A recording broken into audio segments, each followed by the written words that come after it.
by the YouTube gods. I've heard that letting your audience, which right now is 7 people, by the way, so I'm going to see this in a couple of years. 7 people. I am going to just talk about how I got here and how I've generated $100,000 a month in jewelry sales over the past couple of months, and how I have done it just using advertising, and how I learned how to do it, how long time it took me, and kind of all the lessons along the way. So I'll click on it. I'll click on the scale. All right, so this I'm drawing from another video. Anyway, it's so I was born in Sweden, and I went to university in this university in Sweden, and I'll show you some images. Actually, it's in a small city called Kalmar. So this is there we go. So this is my uni. I went here and I studied international business. I was studying international business, and at some point, I felt at least that after studying already several semesters there, I learned not partially because of myself, but I had no skills. Right. So, for example, we had gone through so many courses in marketing strategy, and all of these sort of fancy words, but I still didn't know how to run an advertisement. I didn't know how to write a headline. Right. So I didn't know how to advertise.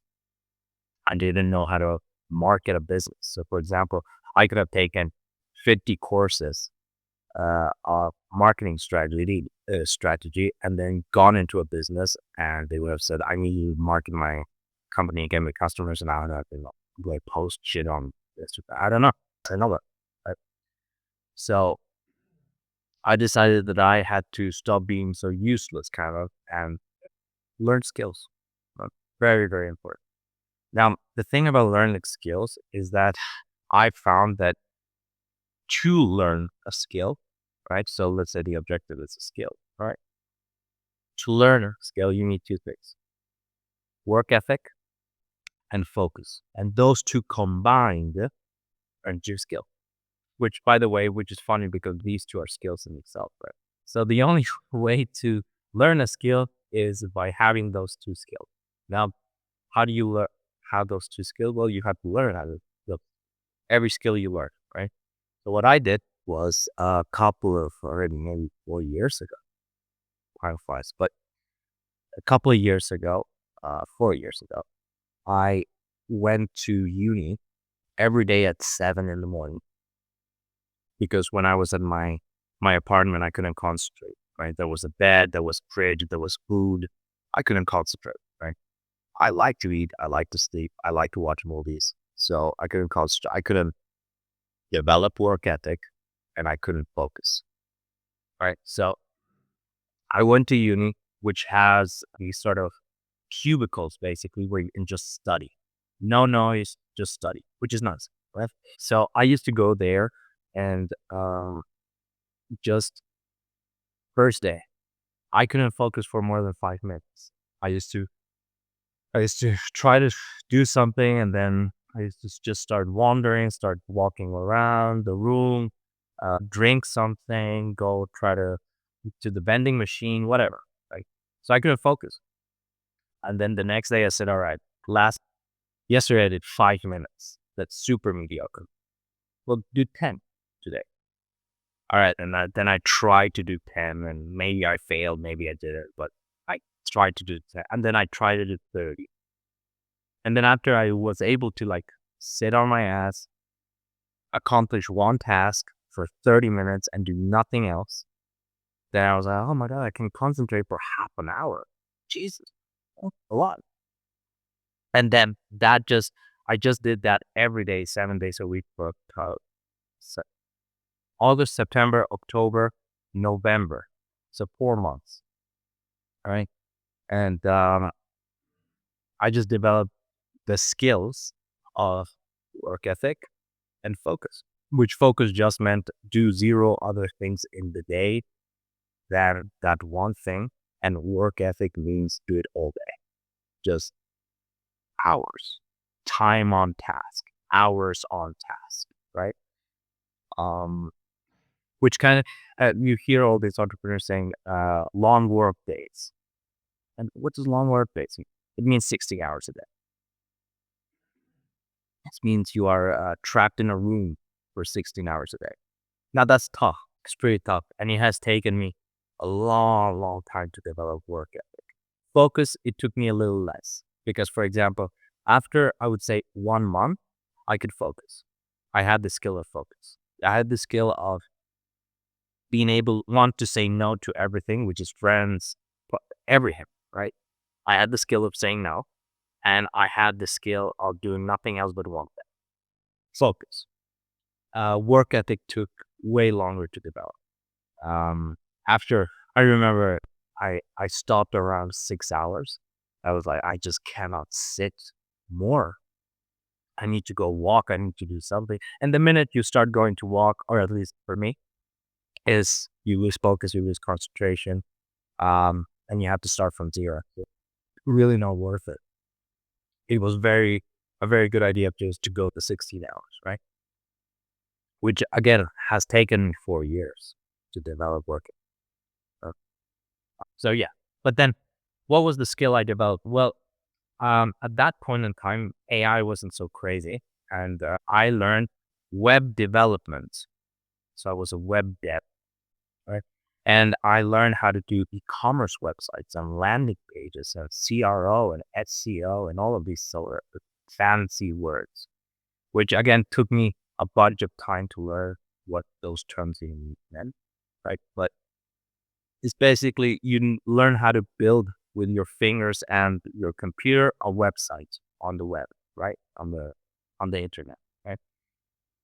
And I got pretty good at that. And then what I did was I left uni um, for a couple of reasons, but I left uni and I decided to start my own business.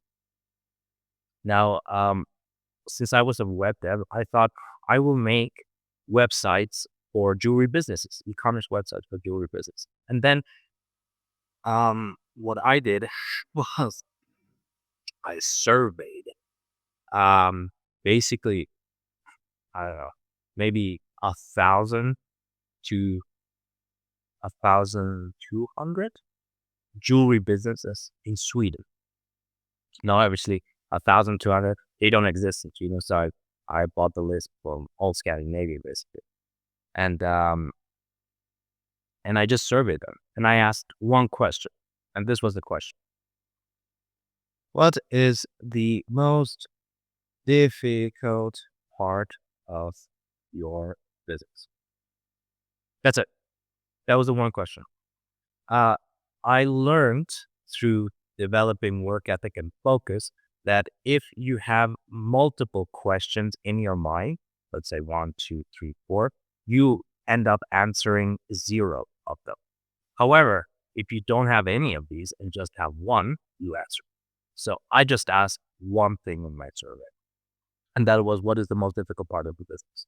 And sadly, to my, I had spent all this time developing um, my skill on making websites, and all of them, 100% of all of them said getting customers.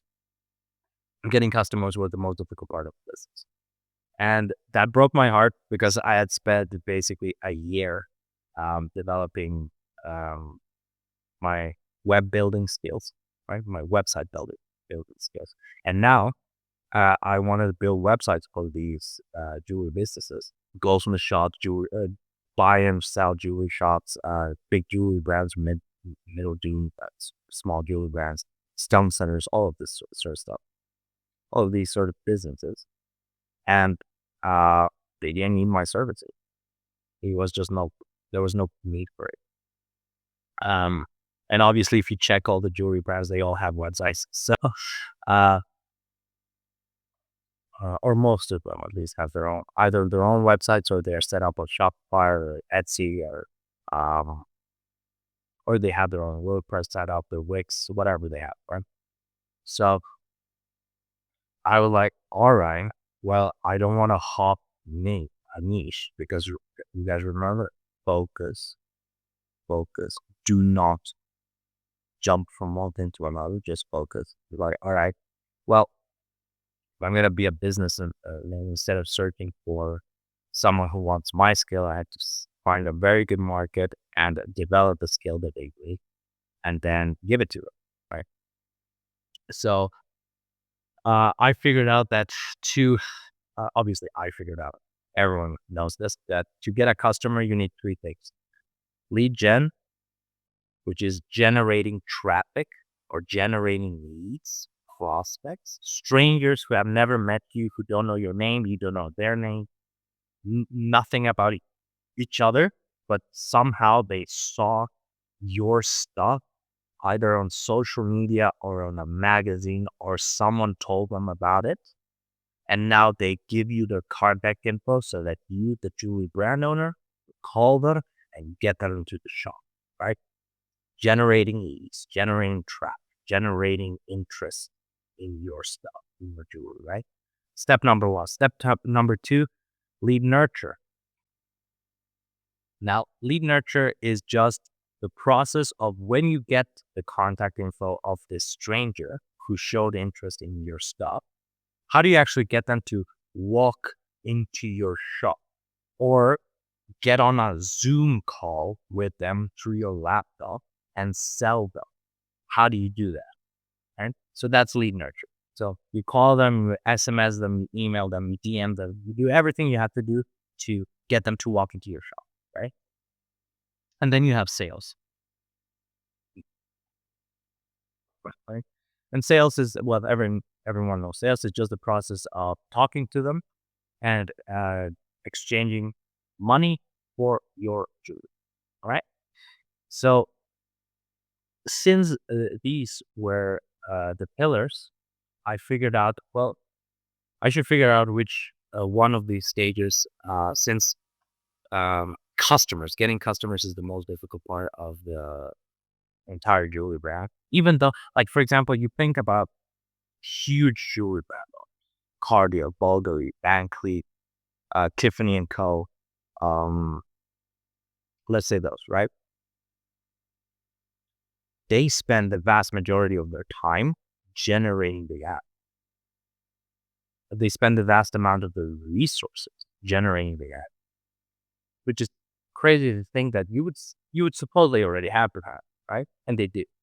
It's just that they still spend the majority of their time on the net, which is getting hustle. That's it. They have outright, like killing each other war there. Um, for celebrities, for singers, for models, right? For all these people that's their faces are known to a bunch of people so that they can put their jewelry on their earrings, on their neck, right?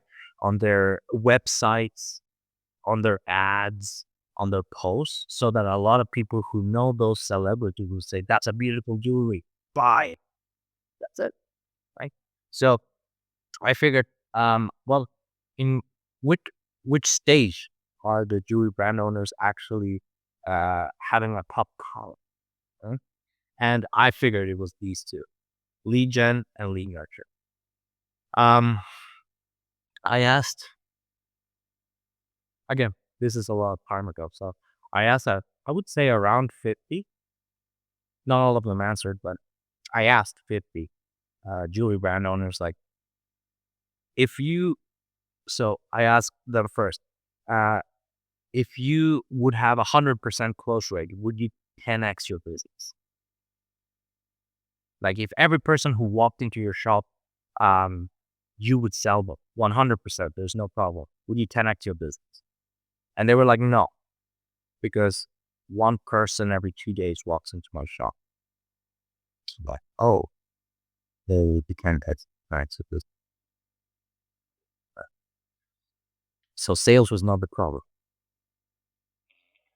Sales was not the problem. So what was the problem? Well, they were not generating enough traffic. Um, and what I had learned after doing so much of this is that the amount of volume or quantity, right, required to just get a little bit of traction is unreasonable. It's like if the world hates you. So Um, can you- like, um, but the amount of volume that a business needs here on the front end, on the first step of the business, right? On the first part of the business is lead gen, and the amount of uh, time and focus that you have to have and do to be able to generate traffic for your business is insane. Um, People who have jobs, like for example, you said, people who have jobs, media buyer, appointment setter, right? Um, I don't think a lot of people realize that that is just fake because people are getting paid by the hour, not by the results. And when you get paid by the results, it's insane. Um, and yeah, I mean, if you're a business owner, the only thing you have to be doing until you get so many customers that you cannot handle them anymore, which fulfillment then becomes a bottleneck, is generating traffic, zero other things. And again, I figured that out with time. So what I did was I got a job as a media buyer for Google Ads, and I learned Google Ads. I learned pay-per-click ads, search ads, all of that thing, and I did that for about 4 months straight, 7 days a week. And I figured out that the product of Google Ads is pretty shitty. Even back then, this is what, 2.5 years ago, 3 years ago. Even back then, the product of Google Ads was not great. It was very expensive. Yes, they were high intent leads, but they were like 3 leads.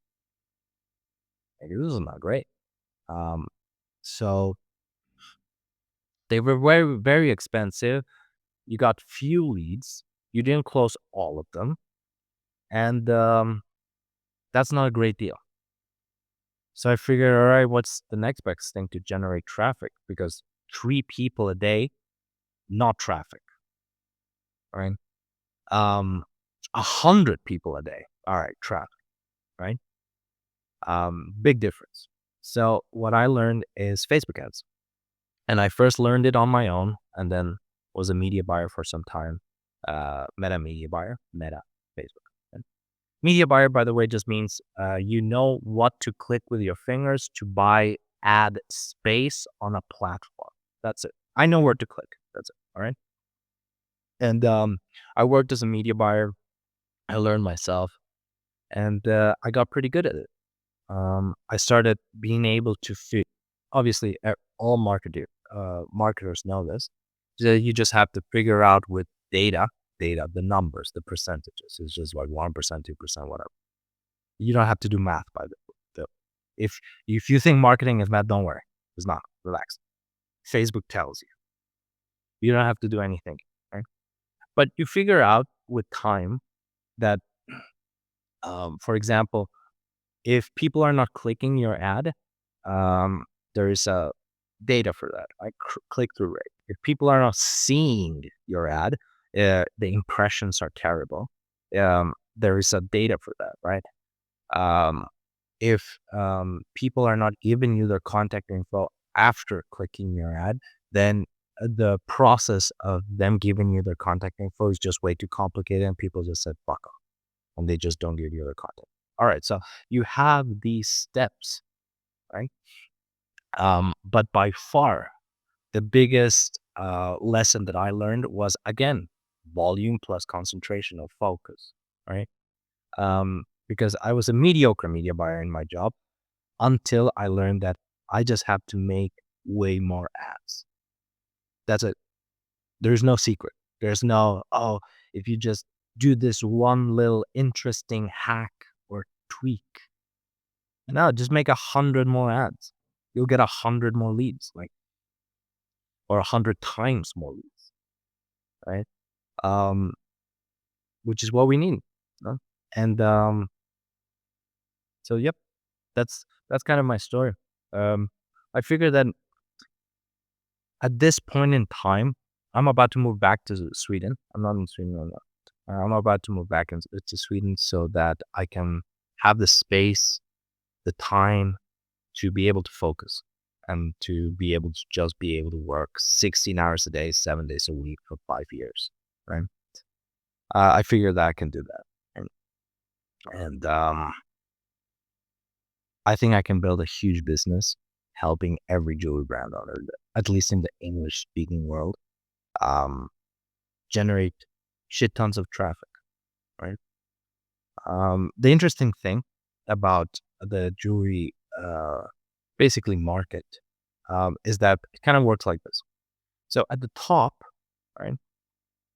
Yeah, fine, right. At the top, you have a few businesses that dominate, right? These are the Cartiers, right? These are the Van Cleefs. These are the Bulgaris. These are the Tiffany and Co. Right? Right. These are the huge, massive brands, right? And then what you have after that is huge. These are basically conglomerates at this point, right? And then after that, you have a little bit more, just a little bit more. It's not huge. uh, the let's say this is the 0.1%, 0.1%. This is the 0.5%, right? Right. The interesting thing about the difference between these and these is that they are very similar. They are very different problems that they have. So, for example, these have, for example, celebrity endorsement problems. They have differentiation problems. They have differentiation. Uh, they have the problem of they are so big that if they start going and becoming irrelevant, it can tumble very fast and it can tumble very big. Right. So this is the problem that they have, that the 1% have. These ones have problems scaling ads, which is interesting, but they just have the problem of scaling ads. And then you have the another level, which is a little bit bigger, actually much bigger, which are the new ones, right? So these shops or these brands, let's say they are the maybe 5% max, big max. I think I overdid it, right? But let's say they are the 5%. Hmm. That they are face led individual brand owners that scale their business through demand, right? So basically, they are jewelry brand influencers that have built a massive brand. Um, and this is again a very, very interesting business. These businesses have a couple of problems. Number one, scaling as an organization, not just scaling ads like these guys, but scaling as an organization. Um, the founders become bottleneck, huge bottleneck, right? Um, and then to manage that, plus advertising, plus fulfillment, plus all the managerial stuff becomes very, very heavy. So those are the problems they have. And then you have all the rest. Or well, you have one more block that is like this. I wouldn't say it's that big. This is maybe 6%.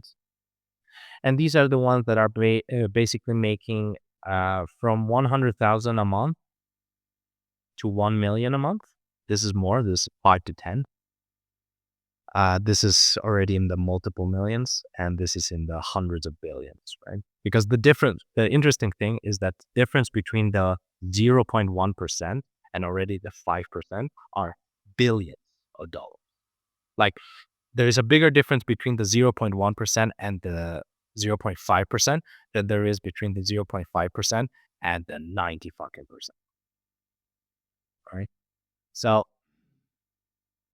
you have these sort of, or well, 80%, 70%, whatever, right? And then these are the ones that are just survival. So these either go into category of you're able to survive with your job, or you have to have a second job as something else, as a goldsmith or something else, whatever, to be able to survive. And this is the vast majority of jewelry brands or goldsmith owners or stone setters or whatever, right? So that's kind of the market. Um, yeah.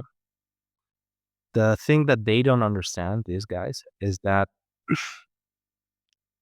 it takes volume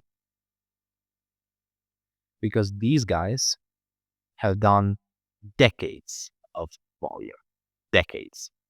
You know? They don't know how to advertise because obviously in goldsmith school or wherever they right goldsmith school, let's say, if you're a goldsmith, they don't teach you how to advertise properly, which is obviously not the point of goldsmith school, right? It's craftsmanship, right? So they are in a situation where they have been told all their life, which is partially true in some cases, that if they just have the best product, people will come. The problem is that the market has shifted in such a way now with the digital space, and even before. I had like even when newspapers were advertising or TV commercials on TV, the best product doesn't win. Uh, the product who people know the most with, right? Um, I've been told that at least by so many people and seen. Like I have advertised when I was a media buyer. I've advertised for companies that their product was pretty bad, and I know of competitors that their product was much better, and we beat the shit out of them, right? Why? Because we just advertised 100 times, 1,000 times more than the other one, right? Um, So the interesting thing is that people think that they have to be smart or cunning when it comes to advertising. Like it's no, it's just put your ad here, and then when they scroll 2, 3 organic posts, put your ad there again. And then when they scroll 2, 3 organic, but put your fucking ad again there. And then in the sidebar, put your ad on the first bar. And then when they click on the search bar, the first thing they see is your ad. And then when they go to their stories, right? And here you have stories, right? And the first thing they should see is your ad, right? And then that's day number 1. And then the same thing has to happen in day number 2 until infinite. And that's the game of advertising. You literally just harass strangers. Just put your jewelry in front of them. And that's how you win. And I know that's not fancy, but even the fancy brands advertise this way. Why? Because it's the only way to advertise. It's only, at least, it's the only way to win at advertising. You cannot think your way into a huge brand. Um, you have to will your way into a huge brand. So I'm figuring out this thing about content right now. I figured out the ads. I'm a G at ads, right? I'm Uncle L at ads, right?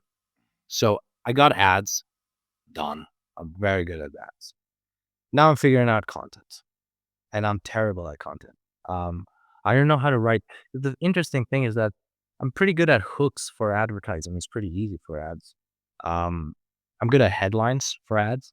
I'm good at structuring the ads. I'm obviously a media buyer, so I know how to structure the ads, buy space, basically. Target people. I know how to do that. I know how to lower the cost of CAC or CPL, cost per lead. So I know how to do that, but I don't know how to write titles for YouTube videos. I don't know how to write hooks for YouTube videos. I don't know how to edit your YouTube videos. I don't know how to I don't know how to do a bunch of things on organic, especially on shorts. I know nothing about shorts. Um, even though I had run 750 real ads, I don't know anything about short. It's just to learn a different game. Um, and I need to put more volume in. I just have to do way more, but like not 10 times more. 1,000 times more. And I had to do it for many, many years. And I think that I'm going to be able to build the business I want to build for jewelry brands. Um, I just like I figured that if I just help 20% of jewelry brands with this, everyone comes out winning, right? 20%. Let's say there are 50 to 75,000 English speaking jewelry brands on the planet. Well, all right, 20%. I can do that. Volume and focus. Just keep helping them get more traffic, convert those traffic, that traffic. That's it. Just do that. Yeah. Well, goldsmith shop owners, jewelry brand owners, I hope this was valuable. Now you know me. And if you want to learn how to generate shit tons of traffic like these dudes, like these monsters up here, then click the link in the description of this video. I have the full system for you.